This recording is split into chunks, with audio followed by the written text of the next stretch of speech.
Blood donate చేయడం అనేది మీ సెల్ఫ్గా మీరు ఇష్టపడి చేస్తుంది.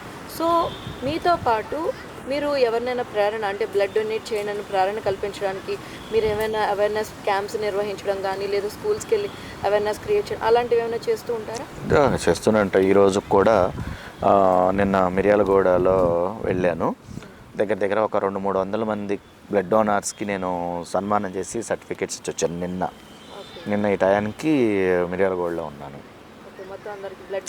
ఎవరెవరైతే బ్లడ్ డోనార్స్ ఉన్నారో సోషల్ సర్వీస్ చేశారో నేను ఈ 25 సంవత్సరాల్లో అండి ఒక కాలేజెస్లో కావచ్చు, జనరల్గా ఏంటంటే నా ప్రయారిటీ 18 ఇయర్స్ నిన్న వాళ్ళకు నేను వెళ్ళి స్పీచ్లు ఇవ్వడం వల్ల వాళ్ళకు బ్లడ్ డొనేషన్ ఇంపార్టెన్స్ తెలియడం వల్ల వాళ్ళు డోనార్స్గా మారుతారు. ఇంజనీరింగ్ కాలేజెస్, డిగ్రీ కాలేజెస్ అలాగా మామూలుగా ఒక ఎక్కడైనా ఒక 100 మంది ఫామ్ అవుతుంటారు ఆ ఒక అకేషన్లో.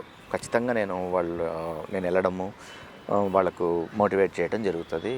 గడిచిన 25 సంవత్సరాల్లో ఒక 1000 సన్మానాలు చేయించుకున్నాను. 1000 అకేషన్స్కి నేను అటెండ్ అయ్యాను. ఓకే. అంటే ఈ మధ్య కాలంలో మనకి బ్లడ్ డొనేట్ చేసే వాళ్ళ సంఖ్య తగ్గిందని భావిస్తున్నారు. దీని మీద మీ స్పందన?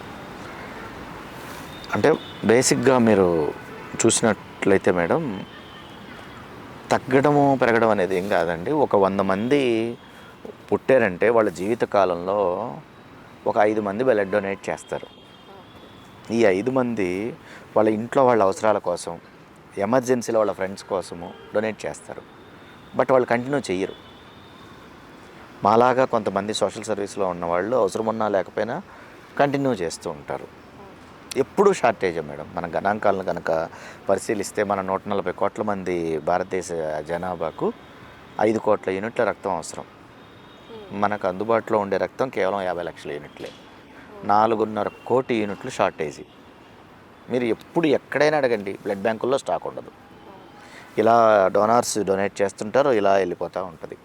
ఇప్పుడు ప్రెగ్నెంట్ ఉమెన్స్కి కావాలి, యాక్సిడెంట్ కేసెస్కి కావాలి, క్యాన్సర్ కావాలి, తలసీమియా పిల్లలకు కావాలి, అన్ని సర్జరీస్లో కావాలి.